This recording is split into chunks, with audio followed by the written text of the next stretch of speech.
All right, guys. So I haven't even posted the other video yet, but anyways, we had 4 inches rain this week. I had this sprayed out on Saturday, I think. Buddy sprayed it out. Didn't necessarily want to spray it out yet, but we went ahead and sprayed it out because I think I'm going to try and go to wheat next year. And so I didn't want all the volunteer rye. The rye was just starting to pollinate, hopefully. I mean, you can see here right now, you can see the pollen still on it. The reason why I didn't necessarily want to spray it was the vetch, but it had started to get some blooms on it. It did finally take off after we had a rain 2 weeks ago. We were still pretty darn dry, but just put a shovel in the soil, and I am extremely happy with what I'm seeing. Again, everything looks better when you get moisture in it, when it's wet. But just the texture of this, the crumbliness. Again, this has been sprayed. You can see the rhiza sheaths, and most importantly for me, with the vetch in here, I don't know how well it's showing up, but there are nodules. So on the vetch, that was the whole point of the vetch out here. Was the between the blooms, which I did not allow to bloom as long as I would have liked, but also the nitrogen production. Because we finally did get the vetch to come on, I am not planning on putting any, I don't think we're going to put any nitrogen down at planting. We've done the 5 tons of manure, we got the vetch out here. I'm going to let the sunflowers go and get their stuff, and worst comes to worst, we will foliar apply liquefied urea. Sorry, I was trying to think of the terms, but we're gonna move you, and I'm gonna take you a look at where we rolled out some hay real quick. So if you look here, you just look, there's very thin stand, and a lot of it is because this is a high traffic area. So after No Till on the Plains Winter Conference, listening to Phil Mulvey talking about the importance of saprophytic fungi and using slow release, basically long strand carbon. Had a buddy come out here and roll out some oats into these spots, see if we can't get something to grow. And even after all that rain, let me move it out, that is still hard. But we can see here, see, this is actually wet right now. Normally this would be bare, nothing, no moisture. But what I wanted to do, and again, because we haven't had much rain, this has not had a chance to cycle hardly at all. I mean, we've probably had, maybe 3 moisture events since these oats got put out. But you're gonna see the difference between, yeah, see, you can already see the difference between the soil structure. Watch out, buddy. Whoa! You can see how platy this is. But, looky there. An earthworm. Leave him be. Leave him be so he can cycle our nutrients. Looky, that's huge. I know. And there's another one right here.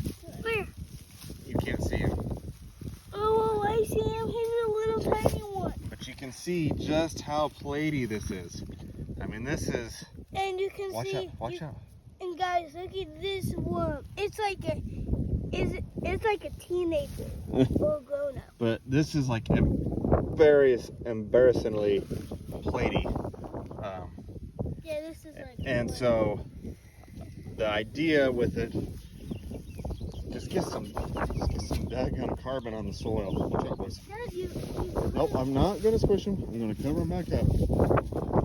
Just get some daggum carbon on the soil so we can actually grow something, get some roots down, and fix some of this. We'll go to the back hopefully here. We just laid out some stuff, and we'll see how it's looking. But again, carbon is always a shortage. Kind of screwed up. Would have baled this 3 years ago. Had 1 crop of corn on it with no cover crop ahead of it, or a poor cover crop ahead of it because of dry spring.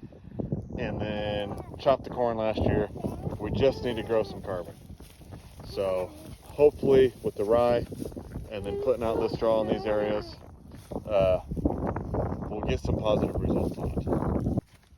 So just for reference, real quick, this is a spot that we didn't get any hay rolled out, in line with areas that we did get hay rolled out.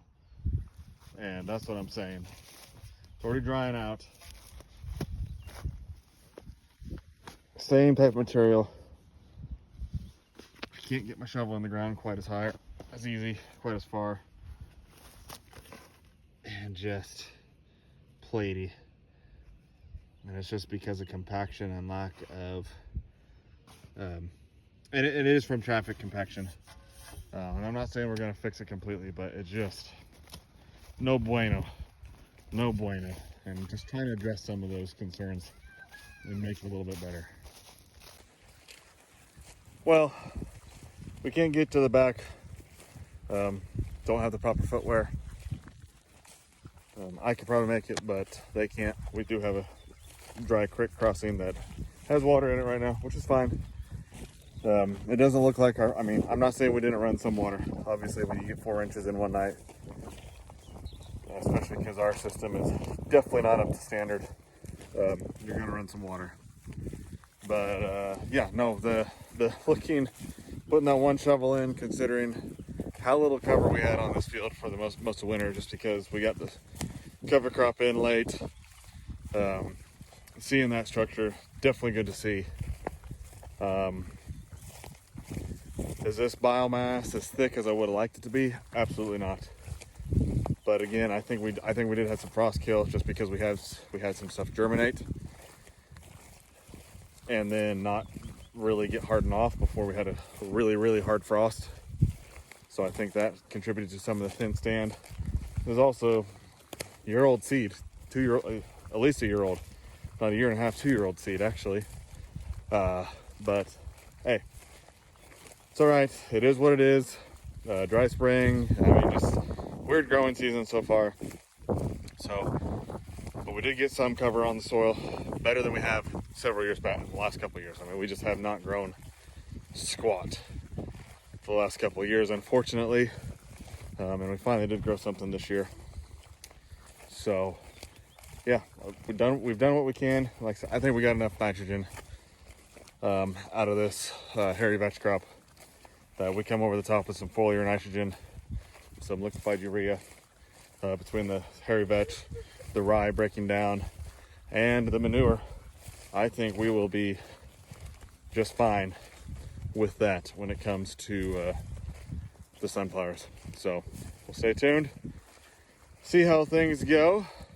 And like I said, that's the plan as of today, is we're gonna try and go back to wheat after the flowers.